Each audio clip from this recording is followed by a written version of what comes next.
BJP की जीत से पूरे देश में खुशी की लहर है। अयोध्या के साधु संतों का क्या कहना है राम मंदिर के बारे में? राम मंदिर बनना चाहिए, अब सब एक सुर से बोल रहे हैं। और अयोध्या धाम चैनल के स्पेशल गुजारिश पर कई वेदों के मर्मज्ञ प्रखर वक्ता आचार्य वरुण शास्त्री जी महाराज ने आज कई मंदिरों के पीठाधीश्वरों से बातचीत की और पेश हैं आप लोगों के सामने बातचीत के कुछ अंश।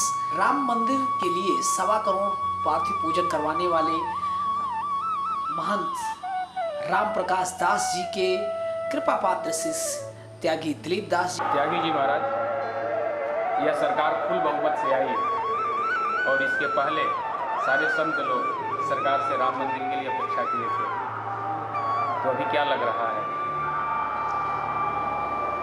जो पिछले 70 सालों से लगता है, अगर लगने की बात करें तो वही लग रहा है। जब तक इस पर कोई निर्णय ना हो और वास्तविक रूप से यदि देखा जाए इस सरकार को, तो जो पूर्ण बहुमत मिला है, और इसको पूर्ण बहुमत में प्रचंड बहुमत कहा है।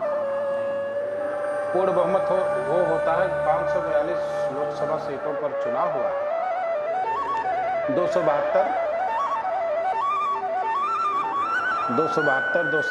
पर विजय हो जानी चाहिए। तो 300 प्लस बीजेपी स्वयं गई है 303 और अपने एनडीए के घटक दलों को लेकर के 351।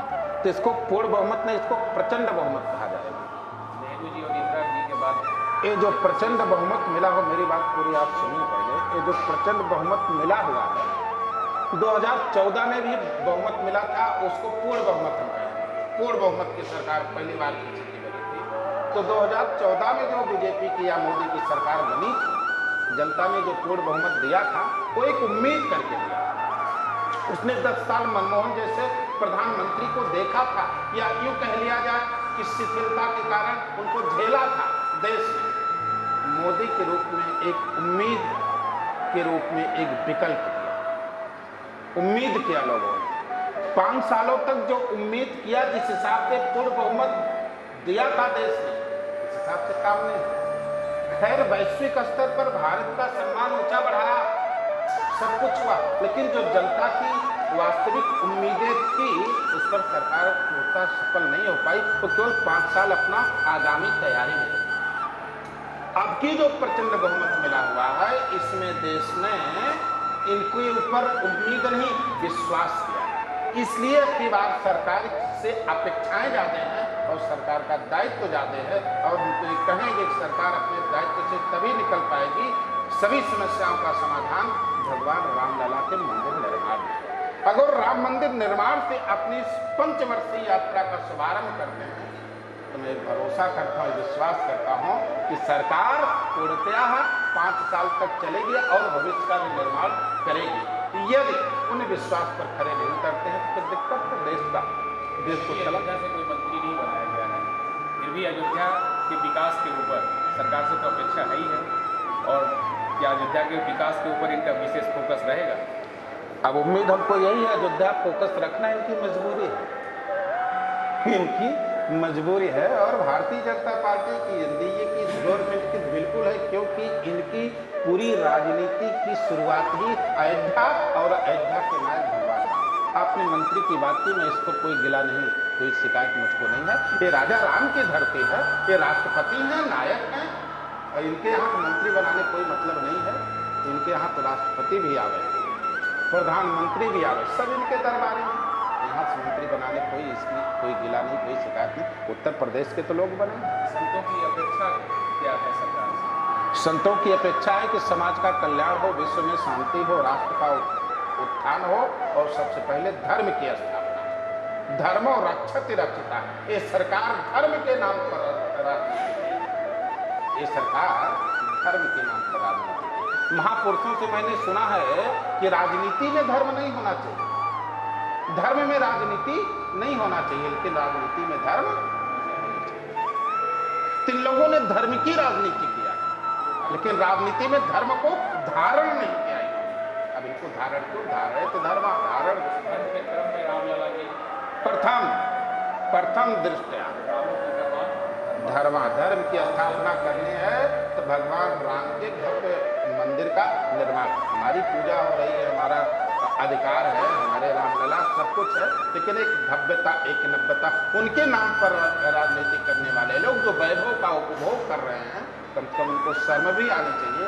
अब रामलला के लिए करने का वक्त आ गया है, इससे अच्छा वक्त नहीं आएगा, क्योंकि उत्थान और पतन ये प्रकृति का नियम है। अभी जो सरकार शपथ ग्रहण की है और फुल बहुमत में की है, तो अभी तो अपने जो अधूरे कार्य हैं उन अधूरे कार्यों को पूर्णता की तरफ बढ़ती जाएंगे, और यही संतों की अपेक्षा भी है, उसमें रामलला प्रथम दृष्टया होने चाहिए, इनको करना चाहिए बहुत सारे काम। और इस सरकार से मैं एक और अपेक्षा करूंगा, व्यक्तिगत मेरा अपना चिंतन है, जो भी हो महात्मा होने के नाते,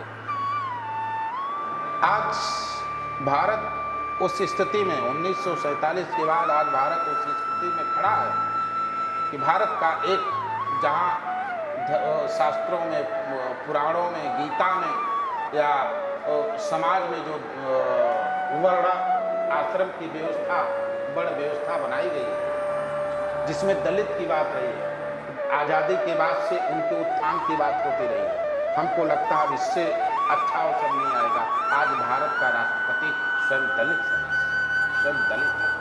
अब लोगों को सबसे पहले गंदी राजनीति जो समाज में गृह युद्ध का आमंत्रण कर रही है, मैं ये अपेक्षा करता हूँ, ये प्रचंड बहुमत की सरकार है, एक नोटबंदी जैसा प्रचंड निर्णय लिया, सर्जिकल स्ट्राइक जैसा निर्णय लिया, एयर स्ट्राइक जैसा निर्णय लिया, तमाम निर्णय लेने में सफल हुई है, तो इसको राम मंदिर का निर्णय लेना चाहिए। और सबसे बड़ा नेता तो मैं भारत का उसको मानूंगा जो आरक्षण करने देगा। देश को अब आरक्षण की नहीं, संरक्षण की जरूरत है। मजबूत सरकार ही कठोर निर्णय ले सकती है। मजबूत सरकार ही कठोर निर्णय ले सकती है। आज विपक्ष शैशवा अवस्था में है, सब इनके अनुकूल है। जब भगवान राम का अवतार होना हुआ तो सब ग्राफ प्रेम जी, आप कथा में क्या संकल्प है अनुकूल, आप कथा में क्या सुनाते हैं, जो ग्राह अनुकूल, सब कुछ आज इनके अनुकूल है। अनुकूलता में सबसे प्रथम प्राथमिकता अपने कार्य। यदि अब ये नहीं करते हैं तो समझ लो इन्होंने विश्वास को तोड़ने का कार्य किया, और विश्वास तो स्वयं भगवान शंकर, फिर उनका कब तांडव नृत्य हो जाए कुछ कहा। एक सरकार ने इस बार नारा भी दिया ना, सबका साथ, सबका विकास के साथ सबका विश्वास। हाँ, सबका। अब विश्वास पर खड़े उतरेगी। चलिए बहुत चलिए, हम लोगों संतों की अपेक्षा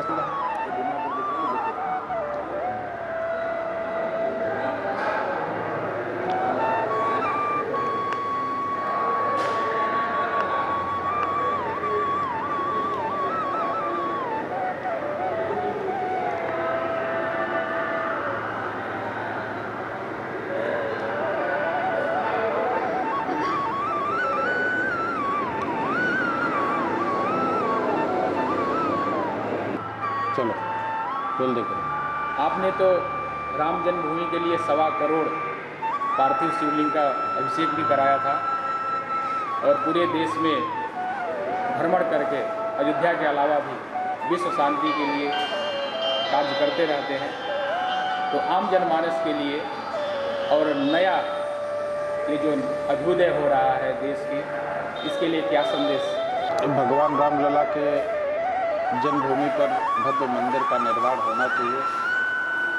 ये केवल धार्मिक आध्यात्मिक बातें ही नहीं, हमारे स्वाभिमान का भी विषय है। भगवान राम जिनके नाम पर हम लोग जीवन अपना समर्पित कर दिए, जीवन चला रहे, सारे संसार जिनके नाम पर चल रहा है, ऐसे भगवान राम के जन्मभूमि पर उनका मंदिर न बन पाना दुर्भाग्यपूर्ण रहा। हमें विश्वास करते हैं कि भगवान राम के मंदिर निर्माण कर पुनः सम्मान हमारा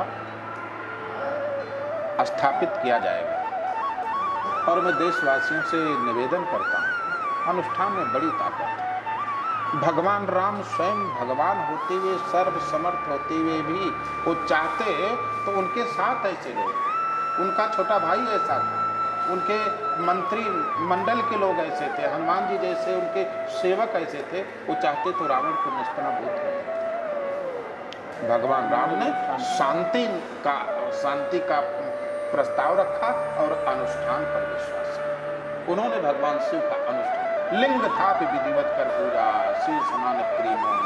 भगवान राम ने शायद सोचा कि मैं शिव को प्रसन्न करूं, क्योंकि शिव का शिष्य रावण है, शायद उनकी कृपा हो जाए, उसको भी सद्बुद्धि आ जाए।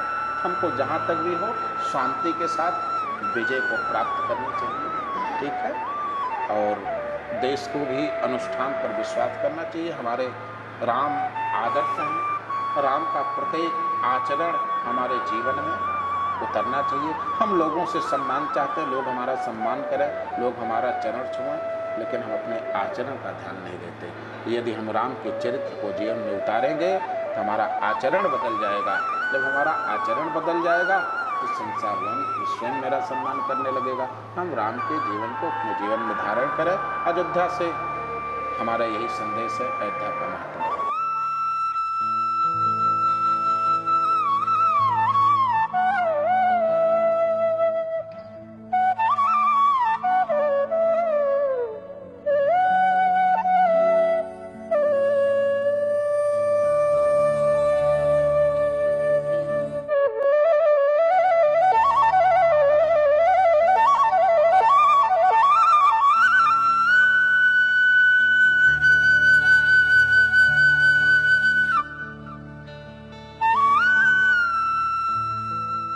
अभी हम लोग हिंदू धाम में बैठे हैं। श्री राम जन्मभूमि आंदोलन के सबसे प्रखर आंदोलनकारी, उसके नेतृत्व करने वाले पूज्य डॉक्टर श्री राम विलास दास वेदांती जी महाराज के यहाँ पूज्य महाराज जी अयोध्या में नई सरकार और बहुमत की सरकार आने से संतों में खुशी की लहर है।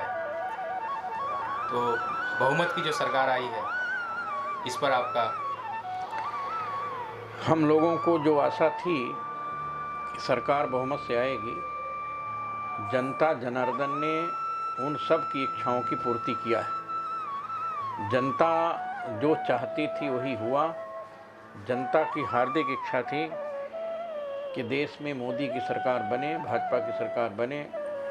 राष्ट्रवाद बनाम आतंकवाद का चुनाव चल रहा था। राष्ट्रवाद के प्रबल समर्थक नरेंद्र मोदी जी, अमित शाह जी और भारतीय जनता पार्टी के लोग थे, और आतंकवाद के समर्थक राहुल गांधी, सोनिया गांधी, प्रियंका गांधी, अखिलेश यादव, मायावती, ममता बनर्जी, चंद्रबाबू नायडू जैसे लोग आतंकवाद के समर्थन में जुड़े हुए थे। मुस्लिम तुष्टीकरण के नाम पर देश के हिंदू और मुसलमानों को आपस में लड़ाने का जो षड्यंत्र इन आतंकवादी समर्थकों ने किया था, नरेंद्र मोदी ने संपूर्ण देश में घूमकर उन आतंकवादियों को पराजित कर दिया। नरेंद्र मोदी ने जो घोषणा किया था 2014 में, हम भारत को आतंकवाद मुक्त, भ्रष्टाचार मुक्त और कांग्रेस मुक्त सरकार चाहते हैं। आज देश में आतंकवाद मुक्त, भ्रष्टाचार मुक्त, कांग्रेस मुक्त भाजपा की सरकार बन गई है। भाजपा की सरकार में देश के किसी राज्य में कहीं भी कोई घोटाला नहीं हुआ। कांग्रेस की सरकार जब 2004 में बनी तो 2004 से 2009-2014 तक कोई ऐसा विभाग नहीं था जहां पर घोटाला न हुआ हो। घोटालों से देश की जनता का गला कांग्रेस की सरकार ने घोट दिया था। नरेंद्र मोदी ने देश की जनता को बचाने का काम किया, और आज स्थिति यह है कि संपूर्ण विश्व में नरेंद्र मोदी ने भारत को विश्व गुरु के स्थान पर स्थापित कर दिया। जो कल्पना राष्ट्रीय स्वयंसेवक संघ ने किया था, जो कल्पना विश्व हिंदू परिषद ने किया था, जो कल्पना देश के संतों ने किया था कि हम भारत को विश्व गुरु बनाएंगे, उस कल्पना को भारत के वर्तमान प्रधानमंत्री नरेंद्र मोदी जी ने और अमित शाह ने चरितार्थ करके दिखा दिया है। और मुझे ऐसा लगता है कि संपूर्ण विश्व अब केवल भारत की ओर देखता है। पाकिस्तान की आतंकवादी गतिविधियों को रोकने के लिए केवल भारत ने ही मुंहतोड़ जवाब दिया है, और आज संपूर्ण विश्व ये चाहता है कि भारत का उत्कर्ष हो। चीन जैसे लोग भी, पाकिस्तान जैसे लोग भी आज भारत के सामने नतमस्तक हो चुके हैं, और इसलिए भारत विश्व का गुरु बन गया है। इसको नरेंद्र मोदी बनाने में समर्थ हैं। हमारे देश के सभी साधु संत, हमारे देश के सभी जगत गुरु, हमारे देश के सभी राम भक्त नागरिक लोगों की एकमात्र इच्छा है कि अब अयोध्या में भव्य रामलला के मंदिर का निर्माण हो जाए। 370 धारा 35A ये दो मुद्दे इस देश के लिए बहुत बड़े घातक हैं। नरेंद्र मोदी ने अपने एजेंडे में कहा था कि यदि हमारी सरकार 2019 में बनती है तो हम 370 धारा समाप्त करेंगे, 35A समाप्त करेंगे। 370 धारा और 35A समाप्त होते ही कश्मीर का आतंक सदा सदा के लिए समाप्त हो जाएगा। आतंकवादी यही डरे हुए थे कहीं भाजपा जीत न जाए, लेकिन आतंकवादियों की कल्पना को नेस्त नाबूद कर भारत के प्रधानमंत्री नरेंद्र मोदी ने फिर से भाजपा की सरकार बनाकर दुनिया के लोगों को बता दिया कि हम आतंकवाद को कुचलने में समर्थ हैं। और हमारे देश के साधु संत, हमारे देश के महात्मा लोग, अयोध्या के संत लोग, महंत लोग, नागरिक लोग, राम भक्त लोग, शिव भक्त लोग, कृष्ण भक्त लोग, देवी भक्त, दुर्गा भक्त, गणेश भक्त, देश की संपूर्ण जनता आज खुश है। और देश की जनता ये चाहती है कि नरेंद्र मोदी 5 साल के बाद फिर 5 साल के लिए प्रधानमंत्री चुने जाएं। और इसीलिए हमने मिशन मोदी अगेन पीएम के माध्यम से संपूर्ण देश में जागृत किया था। मैं मिशन मोदी अगेन पीएम का राष्ट्रीय अध्यक्ष बनाया गया 2018 में 10 सितंबर को। तब से लेकर लगातार देश के कोने कोने में घूमा और देश की जनता को जागृत किया, जिसका परिणाम था कि नरेंद्र मोदी ने अपने कर्तव्य के बल पर, ईमानदारी के बल पर, अपनी सहिष्णुता के बल पर, ईमानदारी और सहिष्णुता के बल पर नरेंद्र मोदी ने जो घोषणा किया था कि 300 के पार, इस बार 300 के पार हो गए। अमित शाह ने अयोध्या में आकर रामलला का दर्शन किया था और कहा था जब 300 के पार भाजपा पहुंच जाएगी तब मंदिर का निर्माण होगा। अब 300 पार पहुंच गई हैं। हमको पूर्ण विश्वास है कि अब भाजपा राम जन्मभूमि पर भव्य रामलला के मंदिर के निर्माण की प्रक्रिया प्रारंभ करेगी। पूर्ण बहुमत की सरकार महाराज जी आ गई है। अब पूर्ण क्या, प्रचंड बहुमत कहेंगे इसको। और आप इतने लिखने पढ़ने के काम जो सब 7-8 घंटा नित्य करते हैं, सबको छोड़कर वर्ष भर लगे रहे और 40 वर्षों से अपने आश्रमीय कार्य में से अवकाश लेकर उसको छोड़कर राम जन्मभूमि आंदोलन के लिए पूरे देश में घूमते रहे। तब क्या इस सरकार राम जन्मभूमि को प्राथमिकता में रखकर कार्य करना चाहिए, क्या इसकी अपेक्षा है? जनता को जो अपेक्षा थी उस अपेक्षा की पूर्ति नरेंद्र मोदी ने किया है। आगे आने वाले दिनों में भी जनता की भावनाओं की रक्षा के लिए, जनता की इच्छाओं की पूर्ति के नरेंद्र मोदी जी लगे हुए हैं। और मुझे विश्वास है कि इस पंचवर्षीय योजना में अयोध्या में भव्य रामलला के मंदिर का निर्माण प्रारंभ हो जाएगा। राष्ट्र के नाम कुछ संदेश? राष्ट्र की जनता को मैं बताना चाहता हूँ कि राष्ट्र के जनता को जो अपेक्षा थी उन अपेक्षाओं को नरेंद्र मोदी ने पूरा किया है। देश की जनता चाहती थी आतंकवाद मुक्त भारत सरकार बने, भ्रष्टाचार मुक्त भारत सरकार बने।